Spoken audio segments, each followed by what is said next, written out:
Hello friends, welcome back to my YouTube channel. मैं आपका दोस्त एस्ट्रो अनिल। दोस्तों, आज मैं आपको हाथ देखना सिखा रहा हूँ कि आप अपना हस्त रेखा को आप अपने आप ही देख सकते हैं और कैसे इजी वे में मैं आपको समझाऊंगा। ये ध्यान से देखना दोस्तों। हमारे यहाँ जो हाथ में जो होती है मेन रेखाएं जो होती हैं, 6 मेन रेखाएं होती हैं, जिसे हम जीवन रेखा, माइंड रेखा और हृदय रेखा, विवाह रेखा, सन रेखा और फ्लैट लाइन कहते हैं। ये हमारी मेन लाइनें होती हैं जिनके ऊपर ही हम लोग इसके ऊपर डिस्कशन करेंगे। ठीक है दोस्तों, ध्यान से देखना मैं आपको क्या बता रहा हूँ। तो, तो ये हमारी होती है जीवन रेखा। जीवन रेखा हमारी निकलती है बृहस्पति पर्वत और मंगल के बीच में से जो निकलती है वो हमारी जीवन रेखा होती है। ठीक है दोस्तों, जीवन रेखा जो होती है जितनी साफ सुथरी हो उतना ही आपका जो है जीवन में है कोई भी उथल पुथल नहीं होगी, बिल्कुल आपका जीवन स्मूथली चलेगा। तो जीवन रेखा जो होती है वहां पितृ रेखा भी कहते हैं। तो जीवन रेखा जो होता है हमारा ये बिल्कुल साफ सुथरी होनी चाहिए। अगर इसमें कोई दोष नहीं है तो आपकी जीवन बहुत अच्छा चलेगा। दोस्तों, अगर आपके जीवन रेखा के ऊपर इस तरह से कुछ लाइनें इस तरह से ऊपर उठी हो, ऊपर उठती हुई लाइनें हो, तो हम इनको बोलते हैं प्रोग्रेस लाइन। क्या बोलते हैं? Progress line. कि आपका जो है इस एज के अंदर, जिस एज के अंदर जो जिस जिस जगह पर ये है उस वो एज काउंट करके आपको बता सकते हैं कि भाई आप जो है इस एज के अंदर आपकी प्रोग्रेस होगी, आपकी उन्नति होगी। इसी तरीके से अगर आपकी लाइफ लाइन के ऊपर इस तरह से कोई ट्राइंगल्स बने ये, तो इसका मतलब ये होता है कि आपको जो है इस एज ग्रुप में आके आपको जो है आपकी प्रॉपर्टी बनेगी। तो आप इससे इजीली आप बता सकते हैं किसी को भी। इसी तरीके से आपने कई बार देखा होगा कि आपकी जो हृदय रेखा लाइफ लाइन होती है दो ऐसे बटी होती है, इस तरफ जाती है, चंद्र पर्वत की तरफ जाती है। तो ये चंद्र पर्वत पे जाने का मतलब ये होता है, इसका मतलब ये होता है कि जो व्यक्ति अपना जो जहां पर वो रहता है उस जगह को छोड़कर अपना कर्म स्थान जो होता है दूर होता है, चाहे वो विदेश में हो, चाहे वो किसी दूसरे स्टेट के अंदर हो। तो कुल मिला के वो अपना जो है जगह छोड़ के दूसरी जगह पर अपना जीवन यापन करता है और उस जगह अपना वो कमाता धमाता अपना रोजी रोटी वहां पे करता है। इस तरह आपने अगर ये चंद्ररेखा ये इस तरह बाहर ना होके अगर आपकी लाइफ लाइन ये ऐसे अंदर है, इसका मतलब है बाहर तो अब भी जाएंगे आप लोग, बाहर तो अभी भी अपना काम धंधा बाहर फिर भी करेंगे, लेकिन इसमें यह हो गया कि आप जो है अपने जहां पर भी आपका जीवन पैदा हुए हैं, जहां पर भी आपने बड़े हुए हैं, जहां पर भी पढ़े हुए हैं, जहां पर भी पढ़े हैं, तो वो आपको स्थान बहुत प्रिय है। तो आप वापस कमा धमा के अपना कमा रोजी रोटी कमा कर जो भी आपने काम धंधा करना है, उसके बाद अपना जीवन का जो आखिरी क्षण है वो लोग आप अपने पैतृक स्थान पे आएंगे, यानी कि जहां पर आप पैदा हुए हैं। तो ये बेसिकली दो चीजों का अंतर है कि अगर जीवन रेखा बाहर जाए तो इसका मतलब जीवन रेखा से एक लाइन बाहर की तरफ जाए तो इसका मतलब होता है कि आदमी जो है अपने जो है जहां पर वो रहता है उससे दूर स्थान पे जाके वो रोजी रोटी कमाता है, अपना काम धंधा करता है। अगर वो अंदर होता है तो अंदर होने का मतलब ये है कि वो जो है रोजी रोटी तो बाहर ही कमाएगा, लेकिन लास्ट में जो है अपने पेरेंटल स्थान पे आ जाएगा, अपने घर पे आ जाएगा। तो दोस्तों, ये हमारी जीवन रेखा के बारे में। अगर जीवन रेखा से अगर एक लाइन हमारी ऐसे गुरु पर्वत की तरफ जाती है, एक लाइन अगर हमारी गुरु पर्वत की तरफ जाती है जीवन रेखा से निकल के, तो इसका मतलब ये होता है कि आपकी ये प्रोग्रेस लाइन है, आपकी स्पिरिचुअल लाइन है, आपकी टीचिंग लाइन है। आप जो है बहुत ही अच्छा प्रोग्रेस करेंगे, बहुत अच्छे तरीके से आप प्रोग्रेस करके आप जो है अपना जीवन यापन करेंगे। ठीक है दोस्तों, ये तो होगी हमारी लाइफ लाइन के बारे में। अब आती है हमारी माइंड लाइन। ये माइंड लाइन हमारी जीवन रेखा के साथ मिलकर चलती है और ये ऐसे आती है चंद्र पर्वत की तरफ।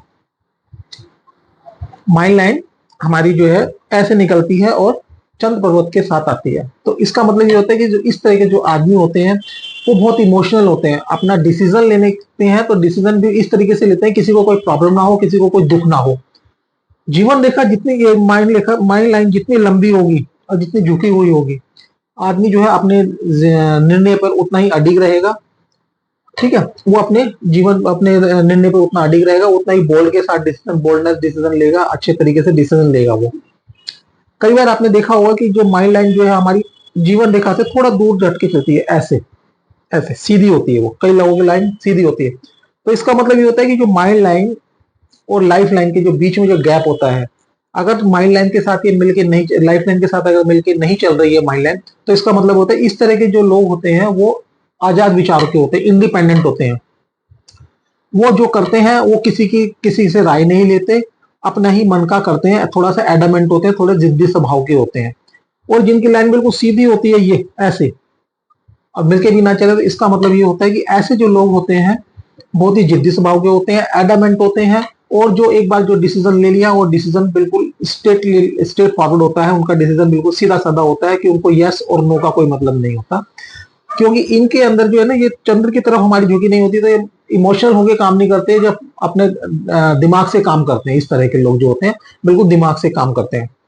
ठीक है दोस्तों, ये आपकी माइंड लाइन होगी। अब आता है हमारी हार्ट लाइन। नॉर्मली जो हार्ट लाइन होती है हमारी कनिष्ठा उंगली के नीचे जो बुध पर्वत होता है उसके नीचे से निकलती है, और ये जो है जाता है जुपिटर माउंट की तरफ जाती है ऐसे। अगर जितनी ये हृदय रेखा जितनी साफ सुथरी होगी, दोष रहित होगी, कटी फटी नहीं होगी, उतना ही आदमी जो है बहुत ईमानदार होता है, उतना ऑनेस्ट होता है, उतना ही उसकी लाइफ जो बहुत अच्छी होती है। वो किसी तरह की, उसको हार्ट की कोई प्रॉब्लम नहीं होती है, उसको किसी तरह की कोई प्रॉब्लम नहीं होती है। अगर यही रेखा अगर हमारी ये कट पिट जाती है, जैसे कटी हुई होती है, इस तरह से कटी हुई हो, तो इसका मतलब ये होता है कि इस आदमी को, इस तरह के आदमी के साथ जो है प्रॉब्लम होती है। ऐसे आदमी के साथ जो है रिश्ते, जब शादीशुदा शादी जिंदगी वाली होती है, अगर उसके कहीं रिश्ते होते हैं तो उसमें जो है अड़चने आती हैं, बार बार शादी टूटती है, बार बार उसका रिलेशंस बार बार टूटते हैं उसके। अगर इसी तरीके से अगर ये जो हमारी हार्ट लाइन है, हार्ट लाइन से कुछ लाइनें निकल के अगर हमारी इस तरह से नीचे निकलती हैं और जो माइंड लाइन की तरफ जाती हैं, तो इसका मतलब ये होता है कि इस तरह के आदमी को जो है लाइफ के अंदर बहुत ही ज्यादा अपनों से धोखा मिलता है। उसकी शादीशुदा जिंदगी के अंदर भी बहुत ज्यादा परेशानियां होती हैं। ठीक है, और जो अपने लोग होते हैं उसको वो परेशान करते हैं, और अपने लोग उसको धोखा देते हैं। तो ये होते हो गए हो गई हमारी हार्ट लाइन। अब हम बात करते हैं मैरिज लाइन की। मैरिज लाइन हमारी होती है इधर, मैरिज लाइन हमारी होती है कनिष्ठा उंगली और हार्ट लाइन के बीच में एक लाइन होती है, उसे बोलते हैं हम मैरिज लाइन, विवाह रेखा। ठीक है दोस्तों, विवाह रेखा, विवाह रेखा क्या होती है? विवाह रेखा होती है जिसके हाथ में अगर हमारे पास एक लाइन है और बिल्कुल निर्दोष है, बिल्कुल साफ सुथरी है, तो इसका मतलब ये हुआ उस आदमी का जो है ना, उस व्यक्ति का जो जीवन है बिल्कुल साफ सुथरा है, और उसकी लाइफ जो है बहुत अच्छे से चल रही है। अगर हमारी लाइफ ये विवाह रेखा थोड़ी सी अगर हल्की सी ऐसे झुकती है, कहां पर? हार्ट लाइन की तरफ।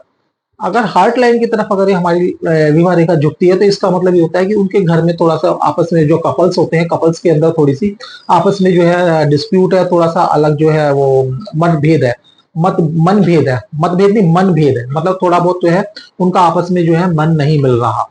अगर ये थोड़ी सी और डाउन हो जाए, तो इसका मतलब ये होता है कि उनके अंदर मतभेद हो गया, मनभेद के बाद मतभेद हो गया है, अलगाव हो गया है। और अगर ये माइंड लाइन झुक के बिल्कुल हमारी हार्ट लाइन पे आ जाए, तो इसका मतलब हो गया उनका आपस में डिवोर्स हो गया है, आपस में जो है उनका बन नहीं रही है, आपस में ना बनने की वजह से उनका तलाक हो गया। अगर यही माइंड लाइन, ये विवाह रेखा अगर हमारी हृदय रेखा को काटती हुई नीचे चली जाए, ध्यान देखना, अगर विवाह रेखा हमारी हृदय रेखा को काटती हुई और नीचे निकल जाती है, हृदय रेखा को काटती हुई नीचे चली जाती है, तो इसका मतलब होता है कि जो कपल्स हैं उन दोनों में से किसी एक की डेथ होना निश्चित होता है। समझ आ गया दोस्तों ये विवाह रेखा का। अब हम बात करते हैं संतान रेखा का। संतान रेखा क्या होती है? संतान रेखा हमारी होती है विवाह रेखा के ऊपर पतली पतली ऐसे ऐसे पतली पतली रेखाएं होती हैं। तो ये हमारी जो होती है संतान रेखाएं होती है। इससे हम लोगों को पता चलता है कि इंसान को जो है संतान सुख प्राप्त होगा। अब वो संतान में आपका जो है लड़का होगा या लड़की होगी, वो कैसे पता चलेगा? उसको पता करने का तरीका ये होता है कि वो जो है, जो रेखा होती है हमारी, जो संतान रेखा होती है, संतान रेखा क्या होगा? अगर हमारी संतान रेखा जो है बहुत गाढ़ी है, यानी कि डार्क है और लंबी है, डार्क और लंबी है, तो वो क्या है, वो हमारे को इंडिकेट करती है कि ये जो है बॉय होगा, लड़का होगा। और अगर हमारी संतान रेखा अगर पतली है, टेढ़ी है, तो इसका मतलब ये होता है कि वो लड़की होगी। इसी तरीके से हम संतान रेखा को यहां से भी देख सकते हैं। ये हमारा होता है अंगूठा, ये अंगूठा, अंगूठे के साथ में अगर हमारे यहाँ पे बने होते हैं यव के निशान बने होते हैं इस तरीके से, ये ऐसे यव के निशान बने होते हैं, ये ऐसे चेन टाइप में। ऐसे यव के निशान बने होते हैं। तो जितने हमारे ये यव होंगे उतनी हमारी संतान होंगी। उस संतान का भी मतलब ये होगा कि अगर वो हमारा जो है डार्क है तो बॉय को इंडिकेट करता है, अगर लाइट है तो वो गर्ल्स को इंडिकेट करता है। तो ये हमारा संतान रेखा हो गई। सही है दोस्तों, आपको समझ में आ गया होगा जो मैंने कहा।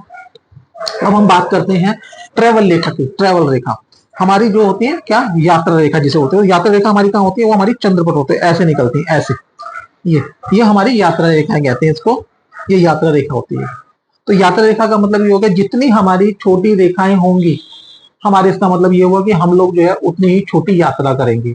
हो सकता है कि हम विद इन स्टेट करें या हमारे को 400 500 600 किलोमीटर की यात्रा करनी पड़े इस तरीके। इस तरह अगर हमारी लंबी यात्रा रही है, ऐसे लंबी लंबी लाइनें हो, तो इसका मतलब ये हो गया कि हमें लंबी यात्रा करनी पड़ सकती है। हमें हो सकता है कि आउट ऑफ इंडिया भी जाना पड़ सकता है, अपने कंट्री से बाहर भी जाना पड़ सकता है, हमें दूसरे स्टेट में भी जाना पड़ सकता है। इस तरीके से हमारी ये यात्रा इंडिकेट करती है। ठीक है दोस्तों, अब बात करते हैं भाग्य रेखा की। ये भाग्य रेखा हमारी इधर से चलती है, ये हमारी भाग्य रेखा जाती है और हमारी ये जो है शनि पर्वत पे जाती है। कोई भी रेखा हमारी निकल के अगर जो शनि पर्वत की तरफ जाती है तो उसे हम भाग्य रेखा कहते हैं। ठीक है दोस्तों, अब भाग्य रेखा क्या होती है। भाग्य रेखा हमारी क्या होती है, भाग्य रेखा जो हमारी बिल्कुल क्लियर है, यानी कि बिल्कुल स्पष्ट है, कहीं पे उसमें कहीं टोक नहीं है, बिल्कुल कहीं टूटी फूटी नहीं है, निर्दोष है, किसी तरह का कोई उसके अंदर कोई भी दिक्कत नहीं है। तो इसका मतलब ये होगा कि वो जो रेखा है हमारी जो है रेगुलर इनकम को शो करती है। जो भी हम काम धंधा करते हैं, जो भी हम बिजनेस करते हैं, या जो भी हम मतलब नौकरी पेशे में है, तो बिल्कुल हमारी साफ सुथरी और बिल्कुल स्पष्ट रेखा है। तो इसका मतलब ये होगा कि हम जो है हमें जो है बिल्कुल रेगुलर इनकम है और हमें किसी पैसे की किस तरह की कोई दिक्कत नहीं है। दोस्तों अगर ये राहुल ये ट्रैवल रेखा हमारी इसके साथ मिल जाए, मंगल रेखा इसके स्ट्रेट लाइन के साथ, तो इसका मतलब ये होता है कि हमें जो है ना यात्रा करने से भी धन की बहुत ज्यादा प्राप्ति होगी। समझ आ गया मैं क्या कह रहा हूँ, कि अगर हमारी ट्रेवल लाइन स्ट्रेट लाइन के साथ मिल जाती है तो इसका मतलब ये होगा कि वो हम यात्रा करेंगे तो यात्रा से भी हमारे को पैसे मिलेंगे। यात्रा करने से पैसे से मतलब है कि हम जो है यात्रा करके पैसे कमाएंगे, यानी कि हम उससे बिजनेस जो है हम ट्रेवल करके हम बिजनेस कमा सकते हैं, पैसा कमा सकते हैं। ठीक है दोस्तों, दूसरी बात कि अगर कोई, ये हमारा होता है, अगर कोई हमारी एक लाइन माइल लक लाइन से निकल के कोई लाइन अगर हमारी चंद्रमा की तरफ जाती है या चंद्र की तरफ से कोई लाइन लाइफ लाइन की तरफ जाती है, तो इसका मतलब ये होता है कि वह व्यक्ति फौरन में सेटलमेंट होगा। समझ आ गया मैं क्या कह रहा हूं। अगर कोई लाइन लाइफ लाइन से निकल के चंद्र की तरफ जाए या चंद्र से निकल के, चंद्र माउंट से निकल के लाइफ लाइन की तरफ जाए, दोनों ही स्थिति के अंदर वह व्यक्ति जिसके हाथ में ये है वो जो है आउट ऑफ कंट्री जो है वहां पे सेटल होगा, वहीं पर ही बसेगा। तो ये हमारी कंट्री का, आउट ऑफ कंट्री का है, जो ट्रेवल करते हैं उसके लिए है ये, कि अगर उसके हाथ में रेखाएं हैं तो उनके साथ ही ऐसा होगा। तो दोस्तों ये आपको समझ में आ गया। अब हम बात करते हैं उंगलियों की। तो ये हमारी होती है कनिष्ठा उंगली। कनिष्ठा उंगली, कनिष्ठा उंगली पे अगर हमारे ये इस तरह से, जैसे हमारी इस तरह से लाइनें होती है, दो तरह की लाइनें होती है, ऐसी ऐसी आड़ी खड़ी, आड़ी जो खड़ी रेखा है और आड़ी रेखा है। अगर किसी के हाथ में इस तरह से खड़ी रेखाएं हैं तो इसका मतलब ये होता है ये हमारी जो होती है, ये वाली लाइन जो होती है हमारी होती है दोस्त की लाइन, यानी कि मित्र रेखा, इसे बोलते हैं मित्र रेखा। मित्र रेखा, और ये जो होती है इसे बोलते हैं शत्रु रेखा। शत्रु रेखा जो हमारी लेटी हुई लाइनें होती हैं उंगलियों के पोर के ऊपर, उसे बोलते हैं हम मित्र रेखा और शत्रु रेखा। तो शत्रु रेखा कौन सी होती है, जो हमारी लेटी हुई लाइनें होती है उसे हम शत्रु रेखा कहते हैं, और जो खड़ी हुई लाइनें होती है उसे हम मित्र रेखा कहते हैं। तो हमारी ये उंगलियों पर पाई जाती है। जितने भी हमारे उंगलियों पर ये अगर मित्र ये खड़ी रेखाएं हैं तो इसका मतलब है उनका जो है मित्र रेखा अच्छे हैं, मित्र अच्छे हैं उनके, और उनके हितैषी हैं। अब हम बात करते हैं अगर हमारे ये इसके ऊपर एक चक्र हो, हमारे कनिष्ठ अंगुल के ऊपर चक्र हो और ये इस तरह की खड़ी रेखाएं हो, तो ये हमारा ये जो हमारा जो कनिष्ठ अंगुली किसको इंडिकेट करते हैं, बुध को। बुध क्या करता है, हमारा व्यापार का। तो अगर किसी तरीके से अगर हमारा जो है ये है, अगर हमारी चक्र है और इस तरह की लाइनें हैं, तो ये इस तरह का व्यक्ति बहुत ही अच्छा बिजनेसमैन हो सकता है, बहुत ही अच्छा बिजनेस करेगा, बहुत ही अच्छी उसकी जो है स्पीकिंग पावर होगी, उसकी कम्युनिकेशन स्किल बहुत अच्छा होगा। इसी तरीके से ये हमारी होती है सन लाइन, ये सन फिंगर यानी कि रिंग फिंगर। रिंग फिंगर के ऊपर भी अगर ये हमारे चक्र हैं और ये इस तरह की लाइनें हैं, खड़ी रेखाएं, तो इसका मतलब ये हुआ कि इस तरह का व्यक्ति जो है गवर्नमेंट सेक्टर में नौकरी कर सकता है, पॉलिटिशियन हो सकता है, गवर्नमेंट सेक्टर से कुछ भी अच्छा बेनिफिट अपना ले सकता है, उससे काम करके अपना कोई बेनिफिट ले सकता है। अगर फिर ये होती है हमारी कनिष्ठ मध्यमा उंगली, इसके ऊपर भी अगर हमारी ये इस तरह की खड़ी हुई रेखाएं हैं और चक्र बना हुआ है, तो इसका मतलब ये हुआ कि हमारा शनि बहुत अच्छा है, हम जो भी काम करेंगे, जो भी हम बिजनेस करेंगे उसमें हमारे को तरक्की देगा, हमारे को धन प्राप्ति वगैरह सब कुछ बहुत अच्छी रहेगी। इसी तरह से हमारी आती है ये जुपिटर, हमारी इंडेक्स फिंगर। इंडेक्स फिंगर के ऊपर भी अगर हमारे खड़ी रेखा है और साथ में ये इस तरह से चक्र बना हुआ है, तो इसका मतलब ये हो कि हमारा गुरु बहुत बलवान है। हम किसी भी प्रोफेशन में जा सकते हैं, जैसे हम टीचिंग में जा सकते हैं, हम जो कोचिंग में जा सकते हैं, हम जो इंजीनियरिंग लाइन में जा, टेक्निकल लाइन में जा सकते हैं, तो ये हमारे को बहुत अच्छा सपोर्ट करेगा दोस्तों। ये ठीक है, ये सारी लाइन है। और इसके अलावा एक लाइन और है जिसे हम बोलते हैं सन लाइन। ये होती है हमारी सन फिंगर के नीचे होती है सन लाइन। ये सन लाइन जितनी अच्छी होती है, जितनी बढ़िया होगी, उतना अच्छा ये प्रभाव देती है। कई बार सन लाइन क्या होती है कि दो तरीके से बंधी होती है, ये ऐसे, एक ऐसे चली जाती है, डबल हो जाती है, तो इसका मतलब ये हुआ कि उसके अंदर जो है ना व्यापारिक गुण भी आगे, अगर वो व्यक्ति अगर अपना कोई व्यापार करना चाहता है तो वो गवर्नमेंट के साथ जुड़ के बहुत अच्छा व्यापार कर सकता है। ठीक है दोस्तों। अब आती है एक हमारी आती है स्वास्थ्य रेखा। स्वास्थ्य रेखा कहां से आती है? जीवन रेखा से निकलती है और वो सीधे कहा जाती है? बुध पर्वत पर जाती है। जिसके हाथ में ये लाइन है तो नो डाउट वो जो है बहुत अच्छा बिजनेसमैन बन सकता है। अगर वो नौकरी नहीं कर रहा है, अगर वो कहीं सर्विस में नहीं है, तो वो नो डाउट बहुत अच्छा सर्विस कर रहा है। अगर वो सर्विस कर रहा है तो हम इसको जो है स्वास्थ्य रेखा कहेंगे, फिर हम इसको हम स्वास्थ्य रेखा कहेंगे। ये हमारी जो है बिजनेस लाइन भी कह सकते हैं, इसको हम स्वास्थ्य रेखा भी कहते हैं। तो ये हमारी सनलाइन है। अगर कोई सर्विस नहीं कर रहा है, कोई अगर जॉब में नहीं है, कोई अपना काम धंधा कर रहा है, तो ये हम बिजनेस लाइन कहेंगे। अगर वो बिजनेस कर नहीं है करना, वो अगर सर्विस में है, अपना कोई गवर्नमेंट सर्विस कर रहा है या पॉलिटिशियन है, तो उसको हम स्वास्थ्य रेखा कहेंगे। तो दोस्तों ये आपको जितना मैंने समझाया तो शायद कि आपको कुछ समझ में आ गया होगा। अगर दोस्तों आपके हाथ में भी इस तरह की कुछ रेखाएं हैं और जो आपको लगता है कि जो मैंने बताया है उसमें से कुछ जो आपका कुछ ठीक है, तो मेरे कमेंट बॉक्स में आप जो है जरूर कमेंट करें। और अगर आपको मेरा वीडियो पसंद आया है तो मेरे इस वीडियो को लाइक करें, सब्सक्राइब करें, शेयर करें। आपका दिन शुभ हो। राधे राधे।